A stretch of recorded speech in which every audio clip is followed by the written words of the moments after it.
Hi, everybody. Welcome today. Really excited to have Lynn Dregowski. And uh, Lynn, Liliana, and I have known each other for a while. Lynn had, we'll call her a guest uh, teaching slash student in our program. She had been taking classes with us a while back is where we met. And and honestly, the work that I've seen of Lynn's from her previous company, the Cat's Pajamas, and really all the design work that I have seen of hers over the years is always to such an impeccable level. It really is like really, she's an amazing designer, and really the quality and the skill and the craft is always evident in the work. And now Lynn has moved on to doing work as a UX researcher, recently at Google and now at Dropbox, if I understand correctly.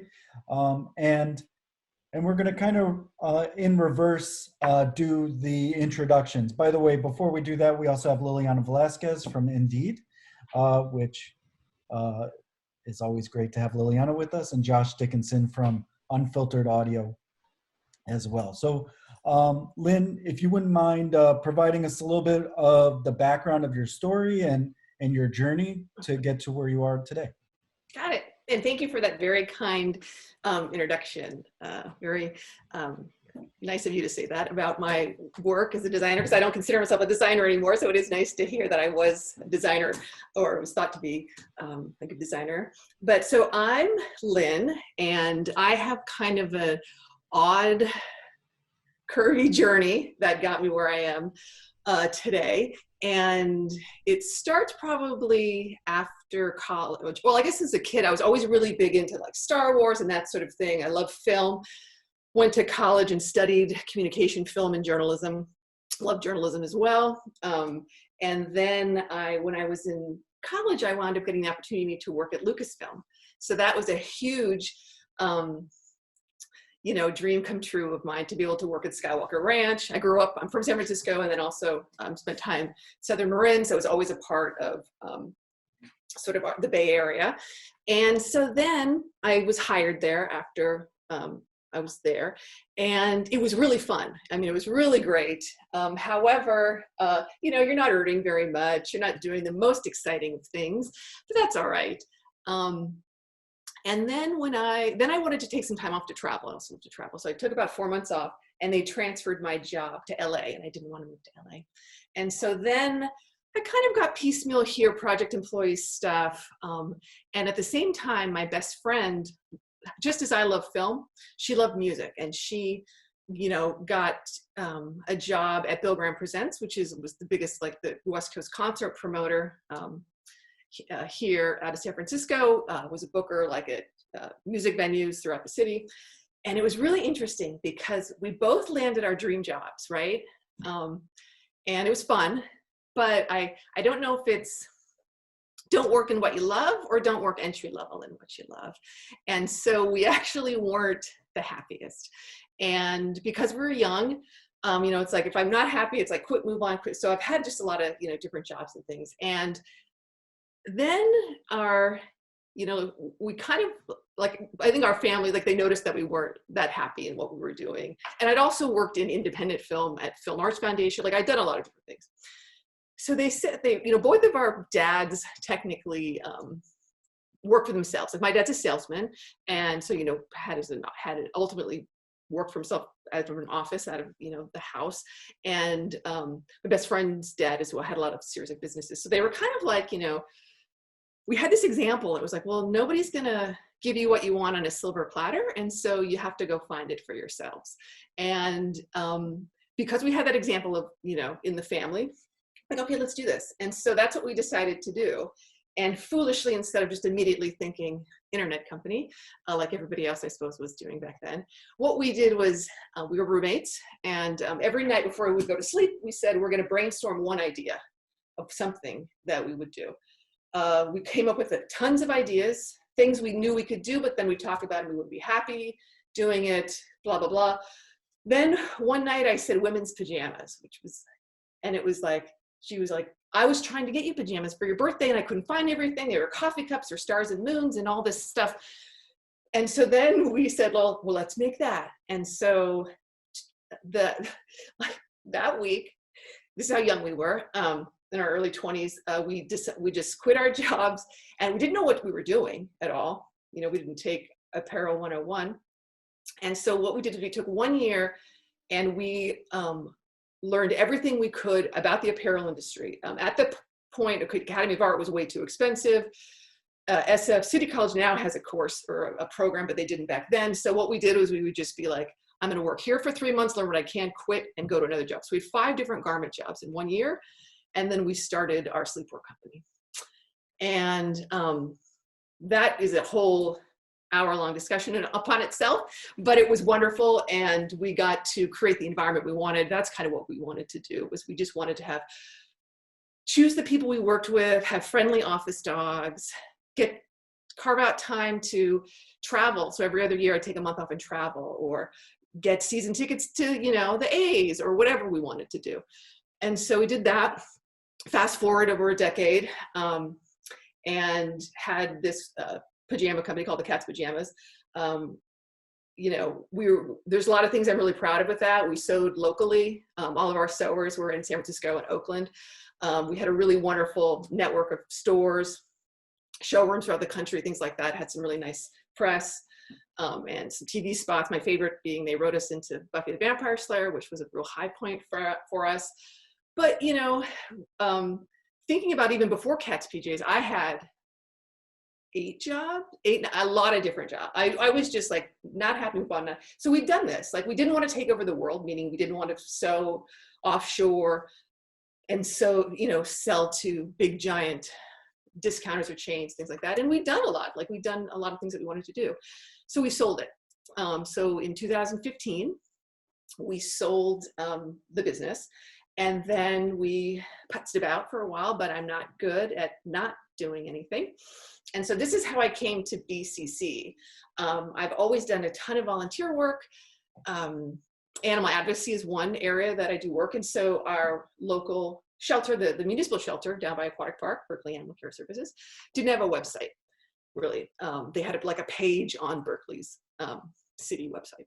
So I said, well, I made, you know, in doing Cat's Pajamas, like that's why, like, I'm not trained as a designer. Like I've never taken a design course in my life.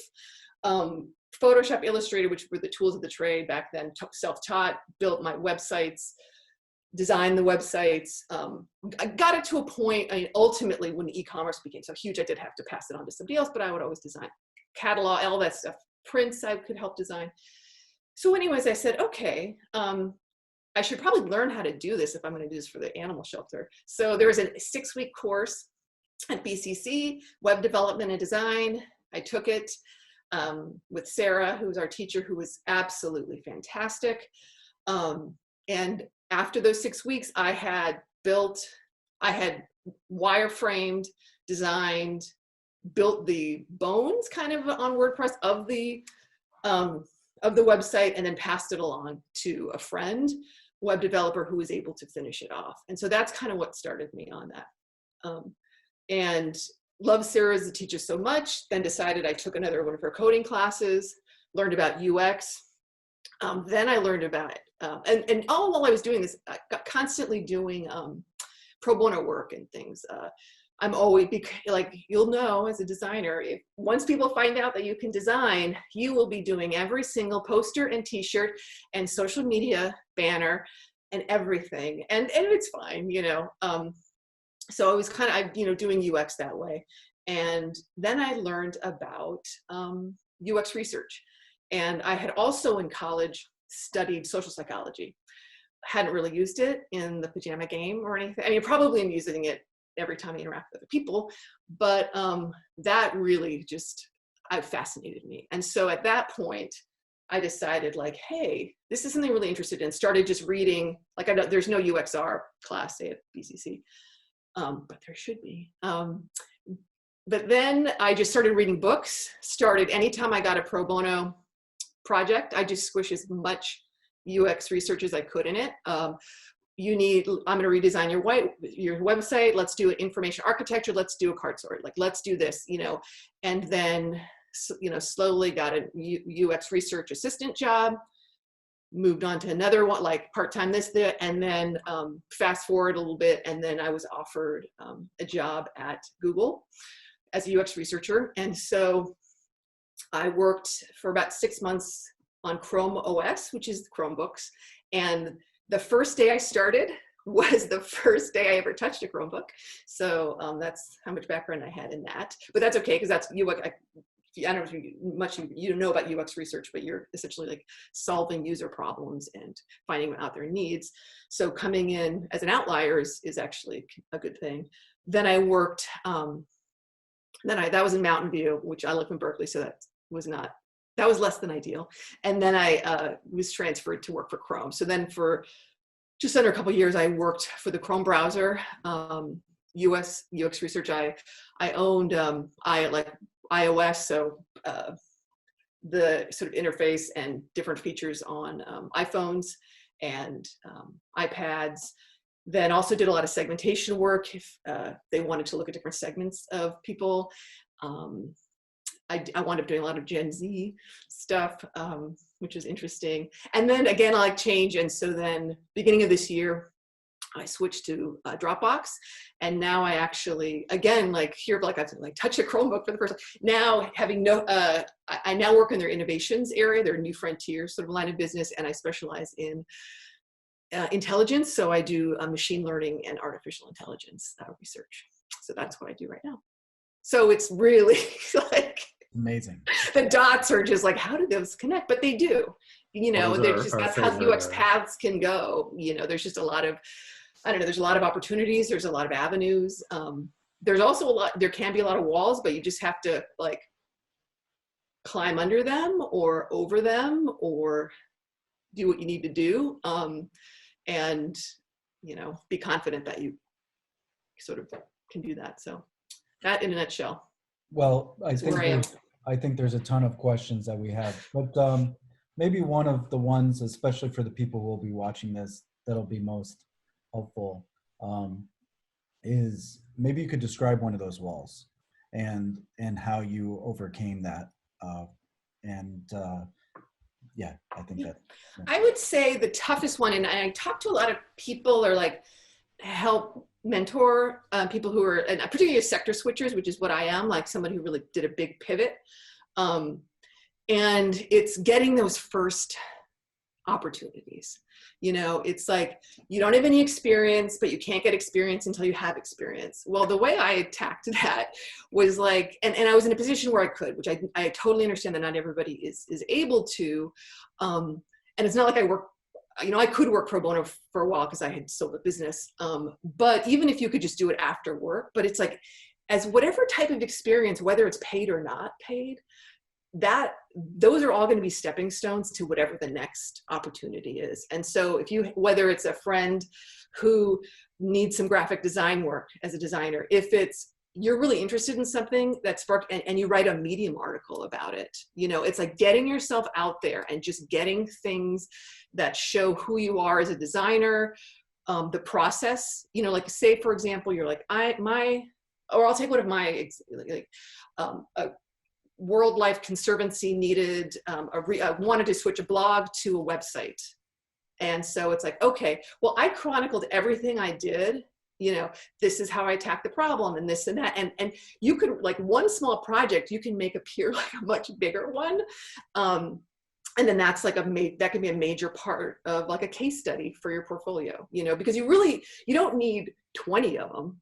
You need a couple really good ones. And it's people spend so little time looking at portfolios, or resumes, they glance at it, and for them to get an idea. So you can really, I feel like you can really maximize what you're doing if you're smart about it and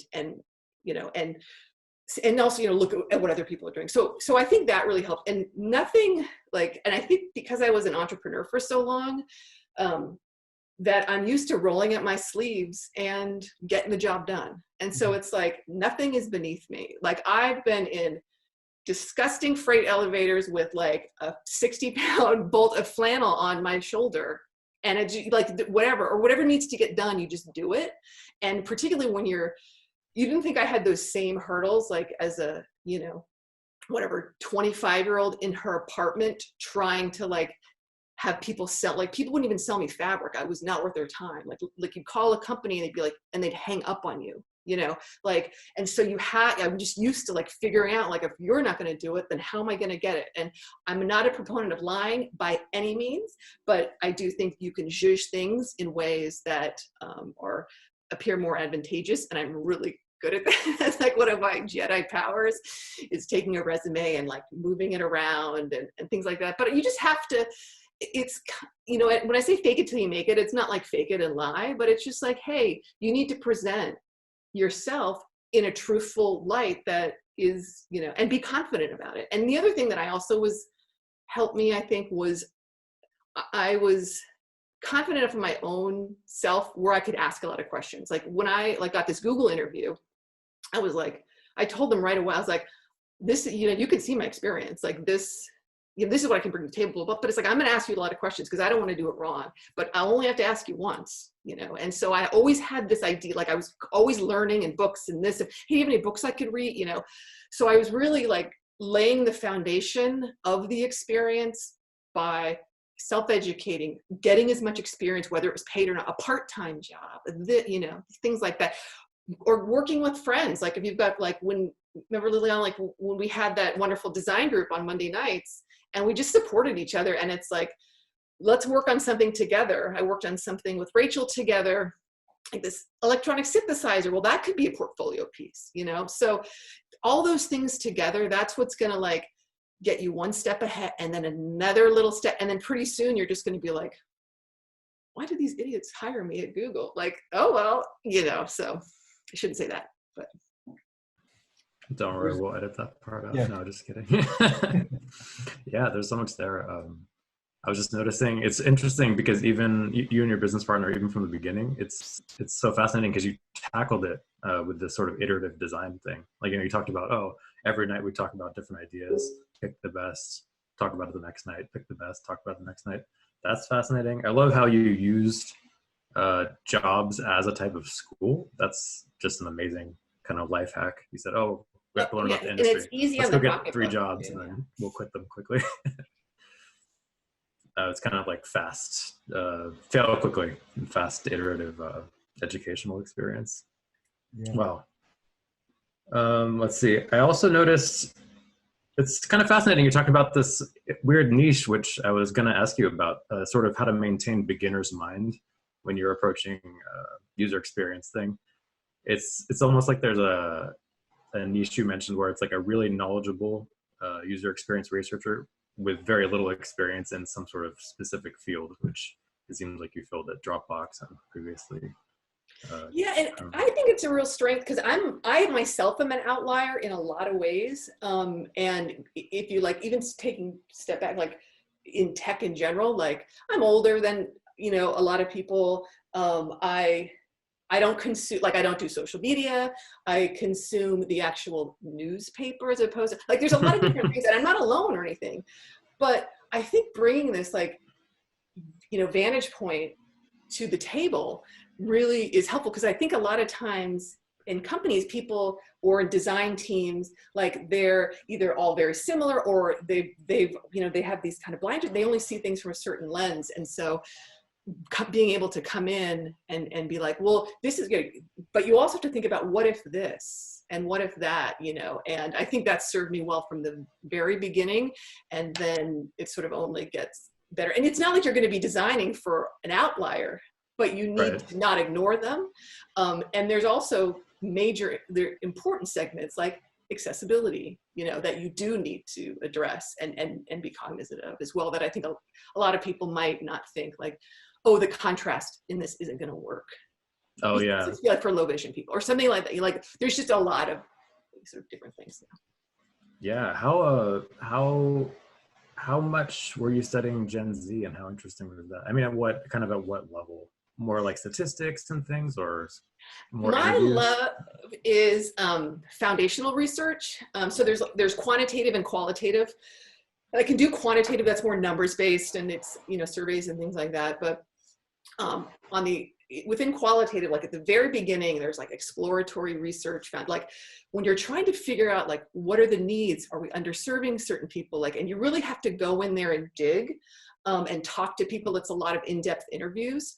And so that's really what I was doing, was getting to know their segment better, what their fears and their hopes and what they do, what content they consume, you know, doing diary studies, having them check in, you know, 3 times a day, telling me what they're doing, you know. And so it was just a lot of that. And so then you would take that kind of information to build empathy and understanding among your team, among the PMs, the designers, and I also socialize it to engineers because I think that's also really important. And so just sort of getting it, when they get a better picture and they have some empathy, like they're just going to be better designers. You know, they're going to think of things in a different way. And so that's what I was doing. That's really interesting. So what I think is fascinating is, first of all, you were mentioning your ability to ask questions during the learning process, your ability to ask questions during the interview process, and now your position is the ability to ask questions of users. Maybe talk a little bit about that. First of all, just how to ask good questions. I think that's really interesting. And then the second part is, what is the difference between how a larger organization will approach, you were mentioning these diary studies and things along that line. What are some of the things a larger organization will do to approach asking users questions and getting that kind of data? Yeah. So the first was how to ask good questions. I think for me, the foundation is I like asking questions. I think that's what one of the big things that drew me to UX research was my curiosity. I love people. Like when I was at the apparel company, I was like the sales manager. So I'd go to the showrooms and the markets and talk to stores and that sort of thing. And so that's something I think you really need to have in you to be a good researcher. But it's really, so it's like that curiosity, but it's also being driven for the why. Like that's what you want to know. Like and that's more of the qualitative part of things. And it's like if somebody you ask a question, you need to then like why? Like you just keep probing down and down and down, and you have to just be able to do that as opposed to just being like having surface answers. Like the worst case is like you never ask a yes/no question at all, But if you do, if somebody goes yes, no, then you have to like, oh, why did you say yes? Like, can you give me an instance why? And it's really just probing to get at that stuff. And then, I mean, from a really boring point of view, having like a really well-established research plan, knowing what your goals and objectives are and what you're trying to answer, like that's the bedrock. Like once you know that, like I'm so anal about a research plan because like this is what I need to answer. We're all on the same page. We all have, buy in on this. Okay, this is what I'm going to do. And then when you have that framework, you can go in and be like, I have to answer this stuff and solve these problems. So, make sure my questions answer that. And also I think being really, like I brought up empathy. I think having that in an interview is really important, being extremely respectful of the people that, they're the experts here. Like you're not. That's why you're talking to them.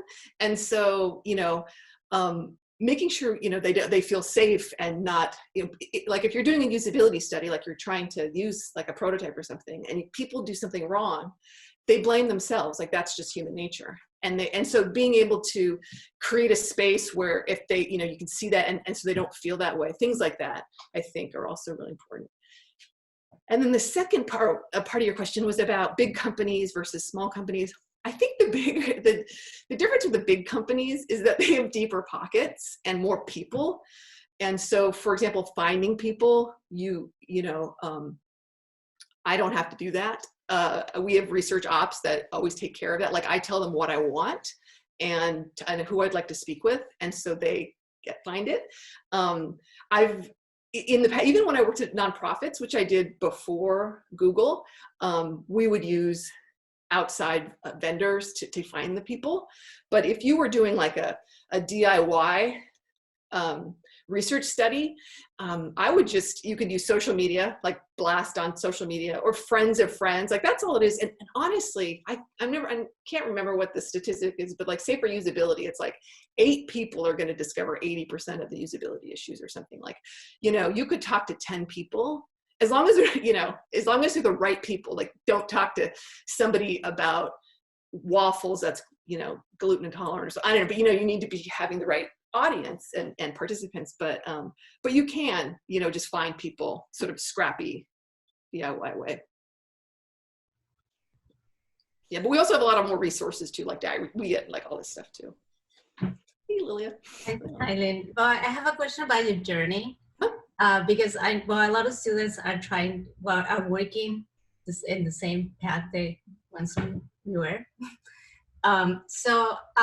Something I want to ask you is about like when you find your first projects, the ones that form your portfolio, if you were choosing those, or those came randomly to you and you took the challenge, or it was something that you picked because you really like it. And if all this is coming, like I know like you make great questions, and I was wondering if all this is coming because you feel a lot of interest in the project, or you're following like something that it should be done that way. Maybe your passion is coming more from your older career and your experience, and then the actual projects. Do you play with that? Like how do you are able to like jump, like if you find a project that you're not so motivated to do, are you able to make that jump, or you just or you are the one that create your path and you decide which projects you're going to do? I think, and I hope I answered this correctly, but I could first of all know about the portfolio. I didn't put any UX. Like my portfolio is the portfolio I did for your class, Justin. I've been meaning to change it for like 4 years, and I haven't because I'm lazy, and it has nothing to do with what I do at all. But but with regard to picking projects, in the beginning, I wouldn't pick anything that I really was counter to what I believed in. And like I said, I totally, you have to recognize, like I was in a place where I had free time and I could pick what I wanted. But I'm somebody also who doesn't say no. My biggest hurdle was, though, I would say yes to people that I really shouldn't have. And it became a bigger headache than because I was doing something like I have a stop me before I volunteer again, like notepad on my refrigerator. Like that's kind of one of my hurdles. But I do the same in the beginning, thing, I would just take whatever. Whatever you think, but set boundaries with regard to those projects. Like say, I'll do this. Like if somebody wants you to build a whole website and you're like, I don't have the bandwidth to do that because I'm, working during the day or whatever. It's like, okay, I can take this piece of the puzzle, and then you will have that for your portfolio. You probably might have, but honestly, in the beginning, I just I took most every project, but it's not like all this thing, flying at me. And even UXR, like it's a new field-ish, like what people study to be researchers didn't exist when I was in college, or was barely in its it was in infancy in my university. But like HCI, human-centered, interact, like that didn't, human computers, and there are some, because we also have human-centered design with all of these like HCTs. So yeah, I don't know. I'm not sure if I'm answering your question though. You got a thumbs Okay. up. To follow up on what you were saying there about UX research exploding, and really it feels that way, at least, of course, within our bubble. You're just hearing about it everywhere. Maybe if you could talk a little bit about that. Would you say it's because of the need to have UX researchers working side by side with individuals in the industries of places like AI, because you need that thinking? And then if you're thinking like a UX researcher and you have a little bit of that kind of semantic thinking as well to help them along with these these kind of formulas to understand how humans are thinking and interacting with stuff. And then you also have VR, which are totally new spaces, AR, totally new spaces. Is that, do you think, what's pushing this UX research kind of drive right now from industry? I think what's pushing it, and I could be totally wrong, I think people are realizing, like, you build these products and it's really expensive to build, and they're for people. You should sit down with the people who are going to use them and see how they comprehend them, understand them, use them, what their journeys are, what their problems are like. And I think as people found how successful it was, when you would concept, prototype, iteration, put it in front of a user, like, rather than this very long, what is the waterfall approach or something like that. But, putting users into the process, like inserting them along the way, is just a win-win. Like, it's going to make your product better. You're going to fail faster because you're going to fail here instead of when you've already launched it. So I think people people just started getting to know that. And at that point, when you said like user-centered design, and there's this, it's been out there for a long time, like in product design, and that kind of thinking, like the design of everyday things, and so I really feel like it's just become, as opposed to the, product engineer design, that's what it is, putting research in there and embedding researchers into a team that works with engineer leads, works with product managers and designers, and knows the product really well, and because nothing beats, like, you're a designer and you've designed something and you have to stand back and watch somebody else use it. That's just so illuminating. Like, it's so, the expectations they had, the wrong moves they had, the delights they had, the blockers they had, the motivators, like, I think knowing all that, and that's really, I think, what has made, you see just the growth of UXR, and, so many places, like a UX team of, like, that's one of the first books I read was like UXR team of one. And that's how a lot of people started. Our research manager now was the first Lyft researcher, and she built their entire UXR program, and then just recently came over to manage our design research team. So, I mean, I think it's just all of a sudden they're like, people see the value in really incorporating users and their sort of their needs and their problems and how they interact with things. I think that's really what.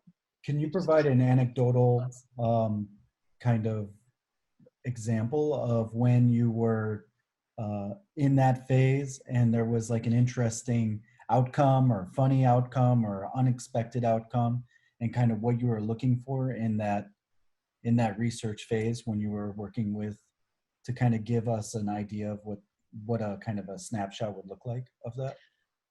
Without divulging like too much stuff, but what like the process of what we do is, the designer has an issue or problem or something they're curious about, and so I can sit down with them and go over, like talk to them like what their designs are, or whatever it is, what they're trying to learn. And then sometimes we'll make them do hypotheses, and I'll say like, well, what do you think? What do you think? How do you think the user's going to, you have this question, what do you think the answer is? And so one of my favorite ones recently, was that I was able to answer the question in that initial kickoff meeting. And I said, well, this is what I think is going to happen. I think the user's going to do this and this. And so this product idea you have is going to be invalidated. But, we went through the whole process and everything like that. So what you do, you meet with people, you find people that are like high value users or high intent users. And then you kind of go in there and, ask them questions, have them use prototype, things like that. And then what you're trying to do is like, you've got that hypothesis, I think this user experiences X problem when they do X or something like that. And then afterwards, I remember they were, it turned out that this product wasn't viable. And they were like, this is the first time they were so crestfallen and everything. But I said, no, this is great. Like learning that you should not put time and money on something towards something is just as important as doing it. And so that was kind of the one time they were just really surprised when this like product idea they had really didn't have legs, because it was being solved other ways, and people who were kind of solving it, they didn't see it as a problem. So like their current method was fine. So there's no reason to like introduce something new when what already happens works.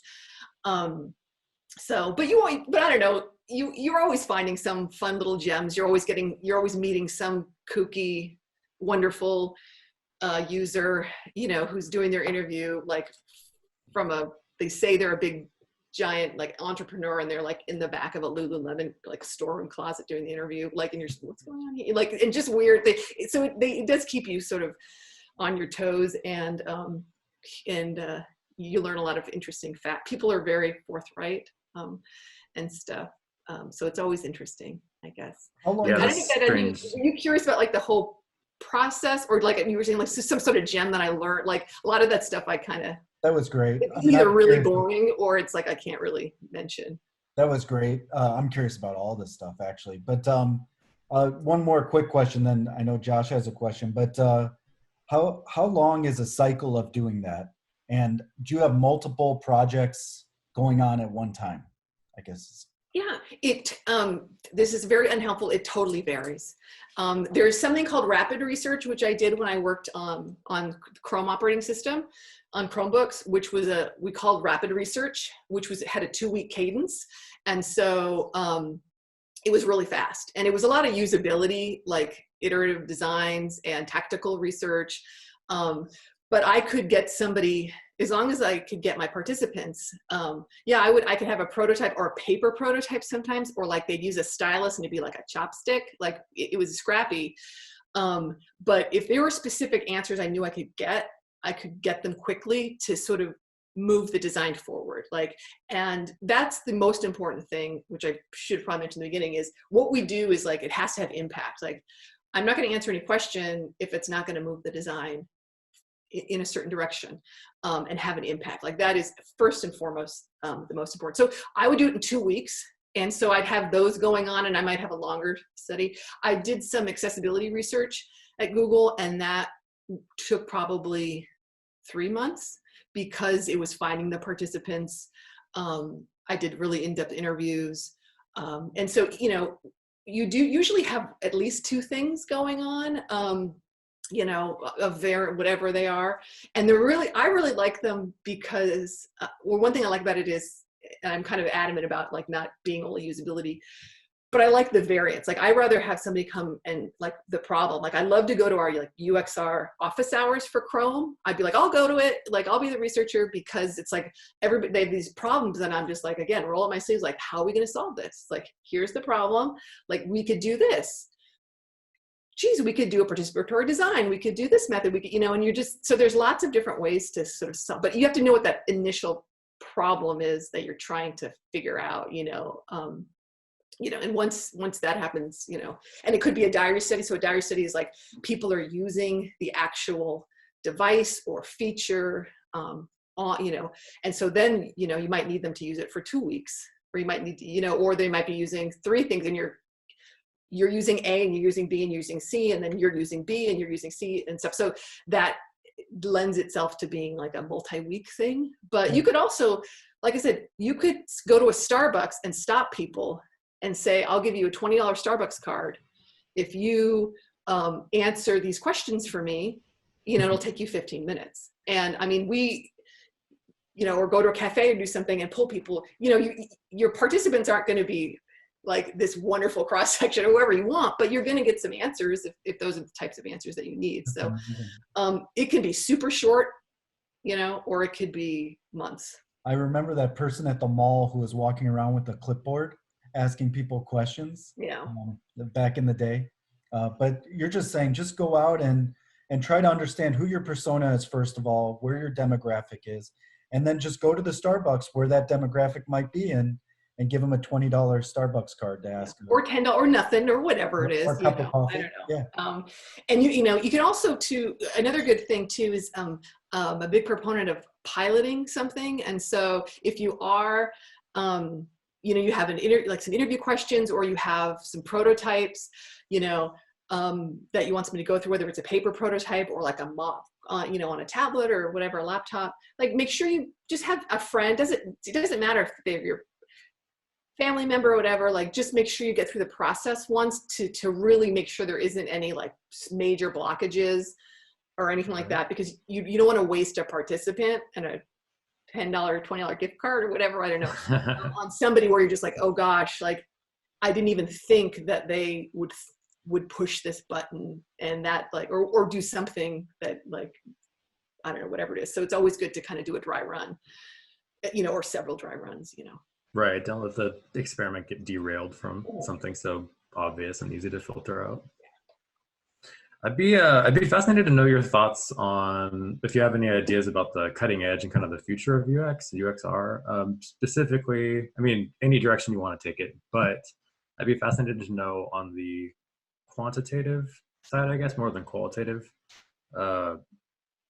Is your group or any groups you talk to talking about eye tracking software and things like neuromarketing? I've heard where they even put people in MRIs when they're watching movies, for instance, to see how they react, like how an audience is going to react. Do you guys do something like that? The eye tracking and all that stuff has been used. Like when I was on Chrome, we used it. There were only 4 researchers for like 5 billion users.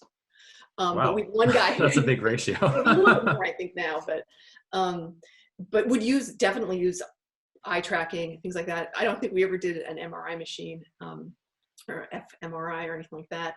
I have to say quantitatively, where I'm seeing things is just big data and benchmarking and longitudinal studies, like really getting the ability to get a lot of data and be able to get it over time, and then to be able to like visualize the data, like really go in there and like have these computer programs and people who have a statistical background to be able to like go in there and find patterns and cluster things and that kind of thing. I think that's huge. It's not anything that I do. But if I ever need to do anything like that, I talk to one of our quantitative folks or run something by, like, I just had to create a scorecard to like figure out how smart certain products are. So I was like, can you look at this to make sure it's all right? So I see a lot of that, and just data science in general, and kind of finding insights and patterns from there. Quantitatively, the biggest thing that I see is just that it's more, there's more stakeholder buy-in. I think people are really wanting research and are excited about research, and are from the top level are saying this is important. That's a big deal. And then, yeah, we do have a lot of tools. I would say like the things that I'm also seeing just in the space, like in design, like a collaboration, as we were so remote now.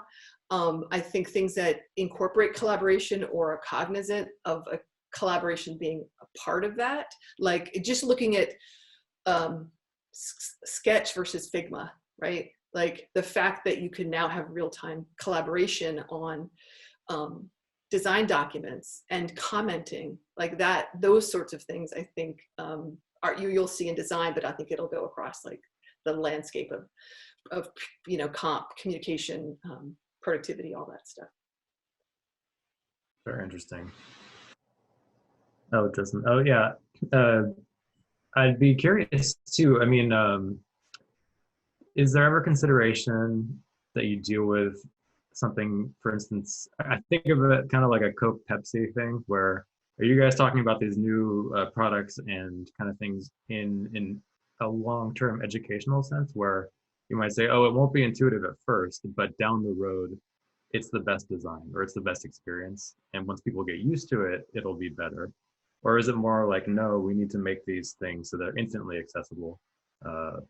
Kind of like, is it better to have a low floor or a high ceiling is what I'm getting at. Each company and each team is going to have a different answer for what they prioritize, and what lens they kind of look through, like if they're looking through a short-term lens to reach certain metrics, or they're looking through a, like are they looking in terms of weeks or months or years, and that's going to have a big impact on what, in my opinion, success of a product is going to look like. And I think people to get a too short-term a view, whether it's pushing something out too quickly, not understanding it, or because the issue with like the educational or like your first run experience, you could lose people and that's it. Particularly if you're solving, this feature is solving a problem that they can solve in a different way, and they have confidence that they can solve it that other way. And maybe it's 2 more steps, and, then your shortness in discovery, like you falling short in discovery or education, is going to be like a binary. It's like on or off. It's like off, I'm not trying it, And so I think that's a problem with if you have like, well, maybe eventually, somebody, but again, it's going to be different on every feature, what they're trying to go for, I guess the size of the company too, because the bigger ones can afford to slowly educate everyone. Or they can scrap it and restart again, and they just have more people. It's not like going to make or break. We scrap things all the time, and it's like the company, of course, is going to stay around, the next day. For larger organizations, are you seeing, so for example, we were able to use this thing called GraphX for our social media marketing class. It was a Spanish-based startup, and essentially aggregated data from Twitter and then visualized it. It was extremely powerful in order to understand the subset of your different data groups and things like that. Are there any large tools that you're seeing that are really useful in this space that might not be accessible to the regular consumer, but are for larger organizations? And I'm so sorry, that's an area that I just really don't have a lot of expertise, because I don't do data science or data visualization. And I also, like with regard to a social media product, I just don't do social. And that's what was so funny. When I was at Chrome, I was like in charge of like Gen Z's social media stuff, and I'm like, can you put somebody else on this? Like, it's like, I don't know, like whenever like they'd submit screenshots, like I even had to like look up, I'm like, is this Instagram or is this Twitter or is this, but so I don't know. And it's interesting because as a UXR, the tools that I wind up using are pretty old school. Like we're somebody who you could give like, boom, like this, and this is what I need. And it's funny, the researchers, the only ones who like use pencils and stuff anymore, but we don't. And even the tool, like diary studies tools we use are, they haven't changed a ton. And they give us little features, new features here and there, but so yeah, I'm sorry about that. I don't. How about I think it's interesting that there's a disconnect between this big data and visualization, all that side, and maybe the latency measurements and eye tracking and all that versus what you do. And it's cool that anything that still goes down to a pen and paper and just thinking about users and who they are and what they want. I'd say both at Google and at Dropbox, they both had data analytics, both had consumer insights groups, consumer success, that stuff. But it's unfortunate. We should be more cross-functional, and we should know what each other's doing, but only if somebody's like a big major report, do we know what is going on. Like the people who are doing marketing are, are separate from us. Yeah. Well, to me, it almost seems like we have lunch once. Like at one point, they're like, "Well, you guys should get to know each other, so have lunch once a week." Like, okay, and but that was it. And it was like the moment lunch was over, it was just like we never shared anything. It seems a bit like the entertainment industry in a way. Your role almost sounds like what I would consider a movie producer or something, where at some point people say, she knows it. She knows the audiences. She knows what they want. She can put it together. Yeah, but it's true. We all might ask, how do you know that? It's like, well, I don't know. She's just And when I worked in film, it was the same thing. It was like, unless you were working on an independent, really independent, small, you did your one piece of the puzzle and that was it. Like you did this part. Like that's why the credits are so long. Like when I worked at Lucasfilm, like we do one little teeny tiny thing. you know, in this big picture kind of thing. And unless you were directly affected, you know, you didn't really. Yeah, A/B testing seems like one of those unicorn things that a company can have, right?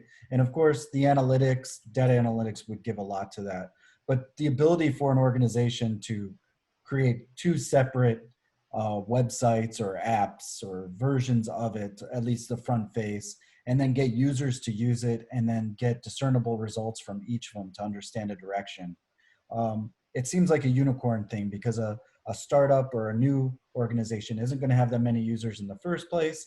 So those data sets aren't really going to be that powerful. Do you recommend anything for A/B testing for smaller organizations? And then how does that scale for a larger organization? Because it seems very powerful, right? And it's one of the first thought I had, and I'm not sure if I'm going to answer a question on this. So was a book that I read called Sprint, right? I think it was like the book, and it was about, you get 5 days from like design, like figuring out a product to designing it to coming up with a prototype, and every day was something different. And that was like the Google model. And you were user testing it on Friday. So there are ways of like really going and getting few people in a room, committing to a week and getting really valuable insights that can steer a product. But for A/B testing, as a researcher, the designers do all that for me, and I tell them how high fidelity I need it or how low I think I can go. But like I said earlier, like you can get insights from a piece of paper and a chopstick. I've done that. I did an annotate, like how would you annotate? How would you proofread this document? You know, and it was like they showed people like what sort of things they wanted to do, where they thought that the tools would be, you know, and stuff like that. So you can get info that way. And right now, where I'm seeing the prototyping design, where that's going is in Figma, because in Figma you really can do designs, keep a nice library of everything, but then connect things for a workable prototype, which before I'd have to have like the engineer make me something, and it would take a lot longer. Because it came to a point where like my manager was like, okay, everybody, no one is allowed to do any research. You can't recruit the participants, and that takes sometimes 1 to 2 weeks. You can't recruit the participants until the prototype is in your hand. Like that's how hard it was for us to get stuff. And it would be like the day before. Like, come on, like I need to have this stuff. So I don't know. So anything where the design is, and then can also just really seamlessly become a prototype. I can't remember if Sketch does. I don't think they do, but it's been a while since I've. Yeah, there's tools for all of them. Yeah. For the most part. A lot of them are built in. Like you're saying, Figma is built in. I haven't been using Sketch recently, but XD also it's built in for those two. I think a lot of people would be really surprised at what problems are actually selected to get inquiry, right? For example, I had heard recently about Facebook groups, right? And that their goal is they have Facebook groups, but they don't actually want people to go and meet outside at those Facebook groups. Not to say they're totally against it, of course, but their goal is to have people using the Facebook app. So they'd rather push those type of tools within Facebook that keeps people using Facebook rather than saying, here's a group, go outside to use that, right? So when there's a usability question about Facebook groups, I would imagine that they're going to be focused on more usability tests for the efficiency of their app in getting users to use it more. Can you talk a little bit about that, about how you've seen these questions kind of filter through where it gets onto your plate, where you're making those decisions? Because as a kind of general thing, when you were talking earlier and you're like, these are the issues that people have. I bet a lot of people watching this are going to say, oh, well, they need to fix this, this, and this from Drive, right?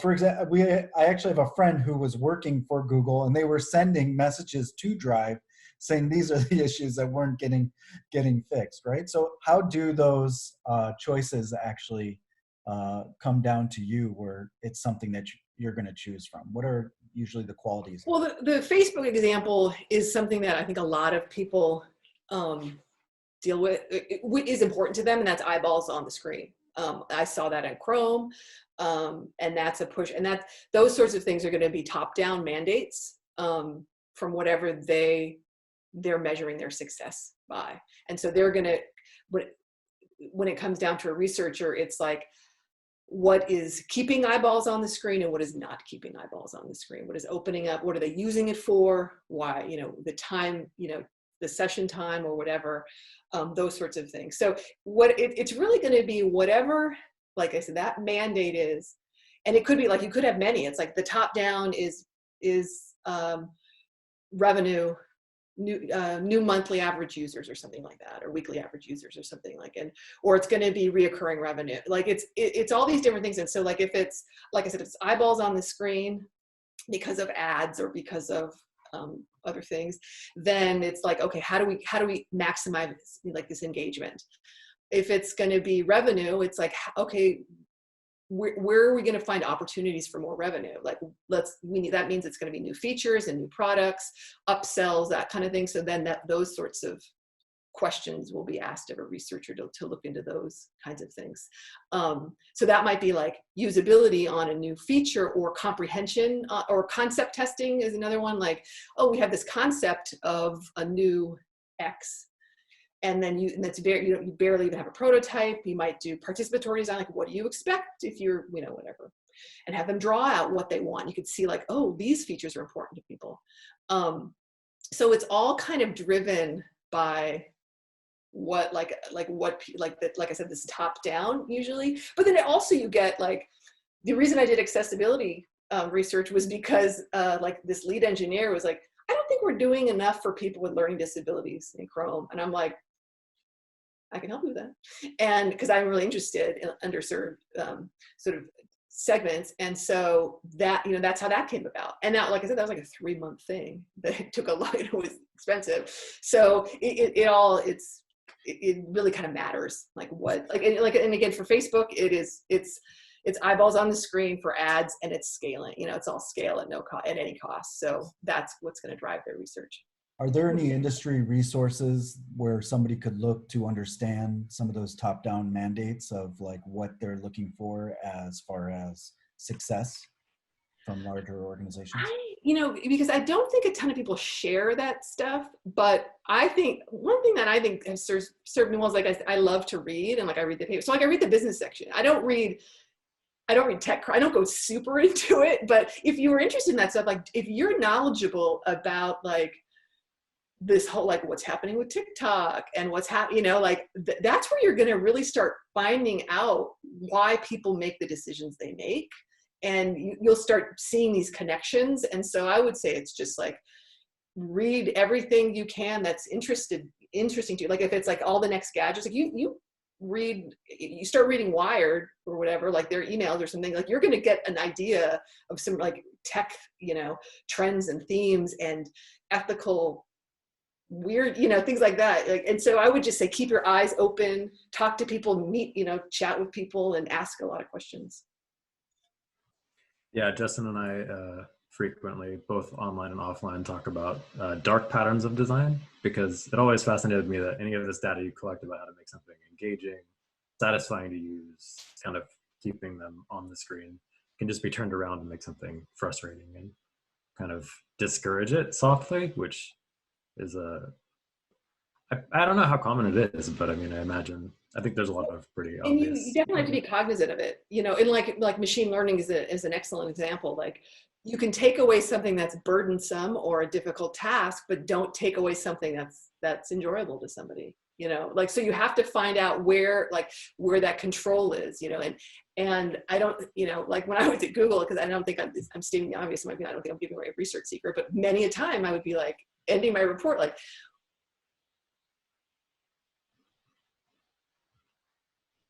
Did she cut out, Justin? I think Lynn cut out because you guys. Oh no! Right? Yeah, our guest. It's weird. Her box is still there. I'm actually running lower on questions. Do you guys still have additional questions? Hey, you're back. Great. You hear us? Still freezing up. Oh, that's too bad. I was really interested in that one, especially.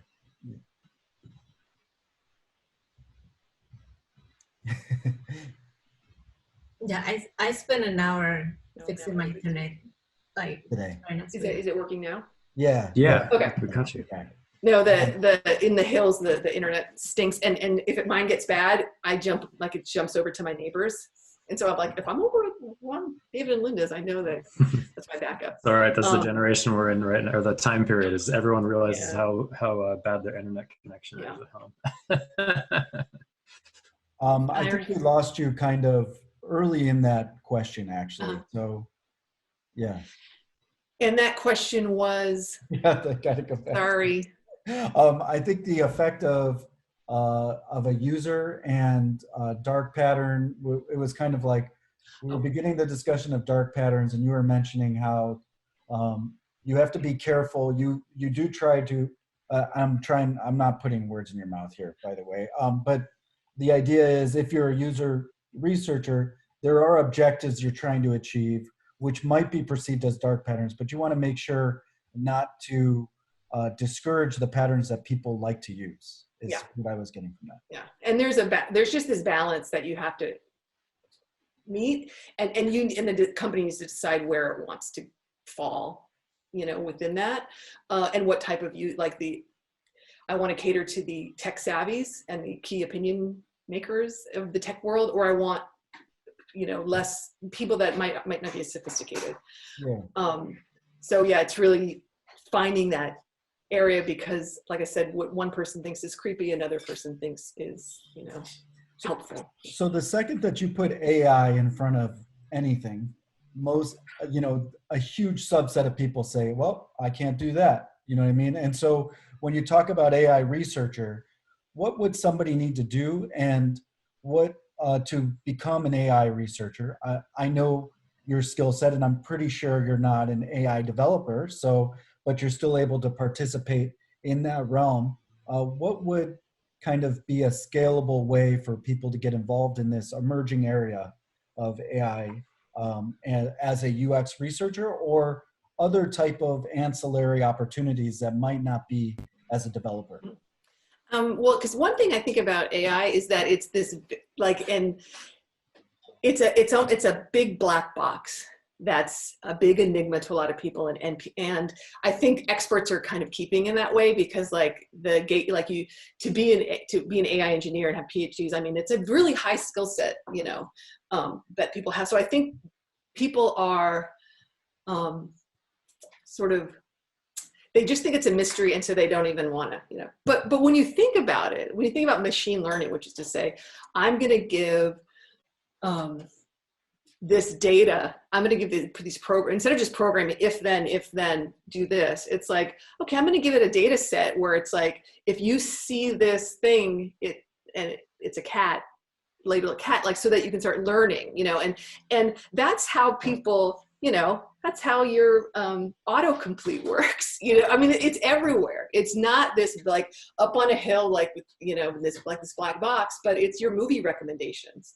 It's the feed that you have on whatever browser you use, or a news feed, things like that. It's really everywhere. And a lot of things aren't solved well with ML, and they'll come to me and they'll say, oh, what about this? And I'm like, well, it's easier for you just to put in a heuristic, something that doesn't need it, because you can solve it really well that way.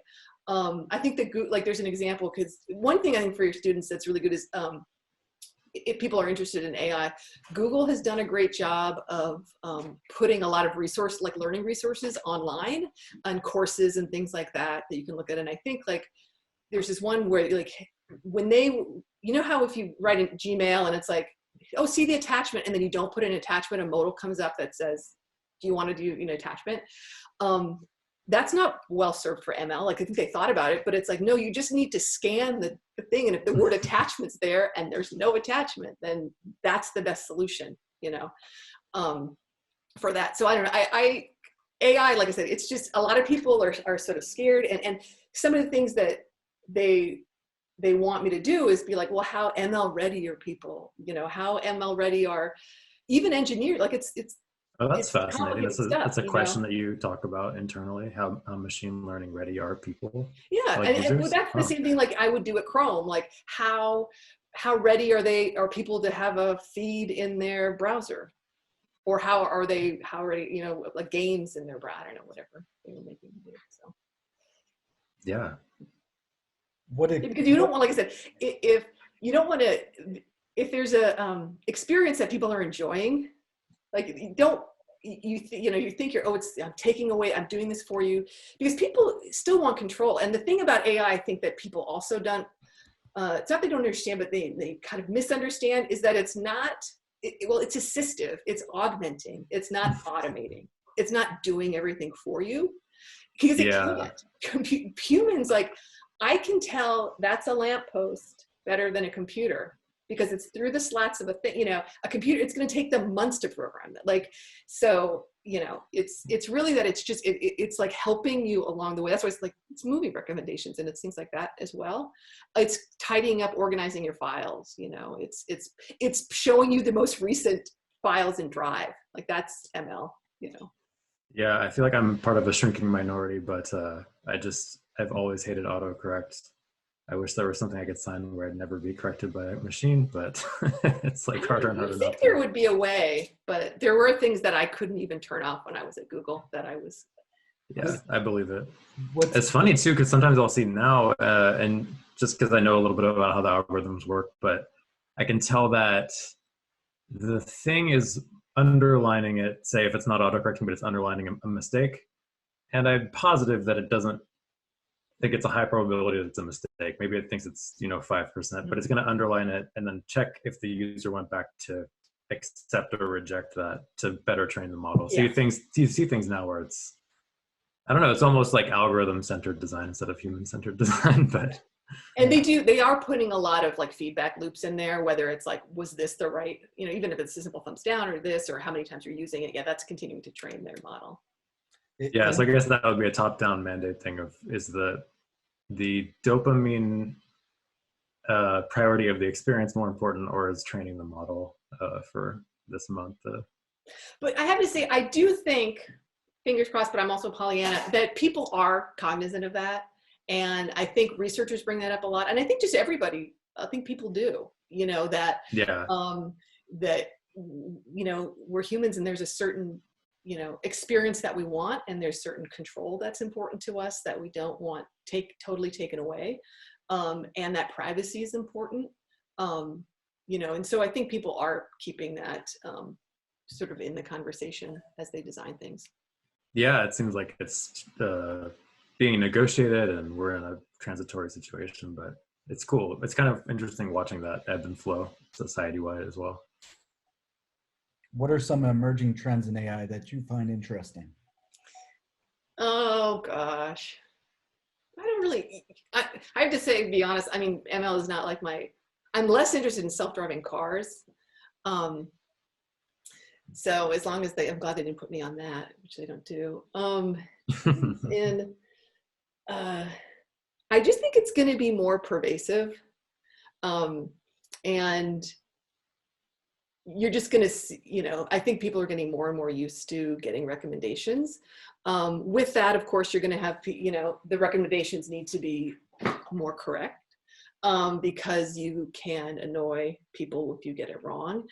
So it's kind of that like find, you have to, again, that balance, like precision, like how precise it is, but, you might lose some diversity, or you might lose something, but, and that's like, like thinking about that feed, like, if ML is going to be like everything, like it's only showing you what is within your bubble, we're all going to stay in these little bubbles. Yeah. We're not going to have our, minds expanded and horizons expanded and see what the world is like other places. So I think that's sort of important. I think this transitory space is super funny. And I think when we look back on it, it's going to be super comical. I think people should be really making satires about the effects of ML on people's lives.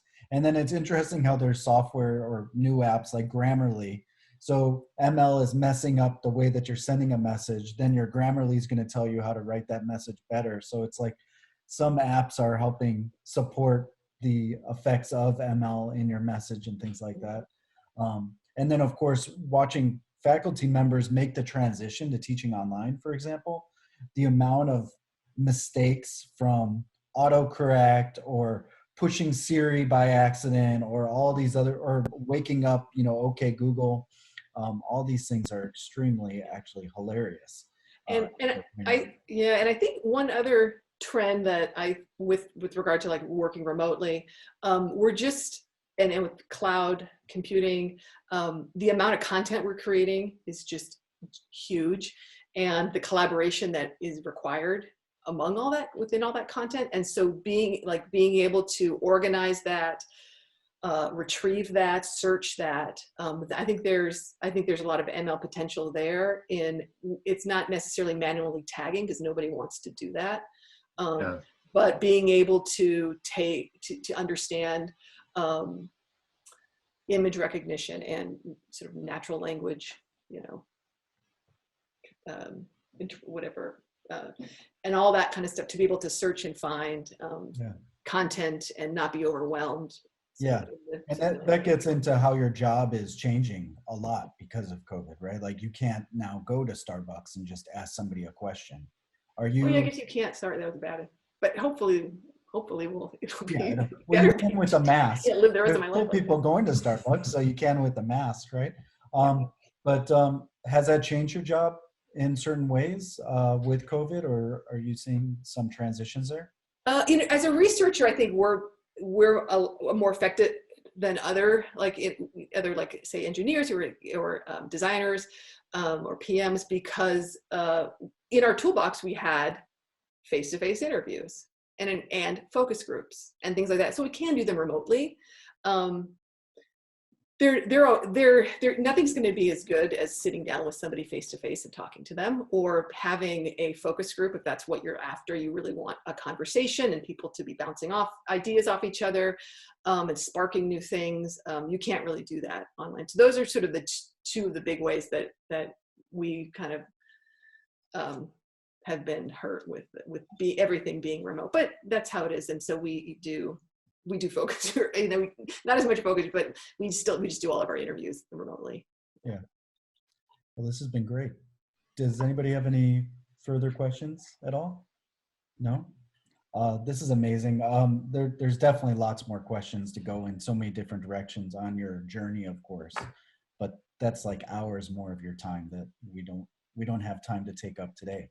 But thank you so much for joining us. This has been amazing, and I think really insightful to see kind of an inside view of somebody who's doing this day in, day out, to understand, first of all, where to focus somebody's energy, how to get there, and where it's kind of going. It's been really fantastic. Thank you for joining. We really appreciate it. Yeah. And thank you guys. Okay, have a great afternoon and have a great week. Bye, you too. Talk to you later. Bye. Take care.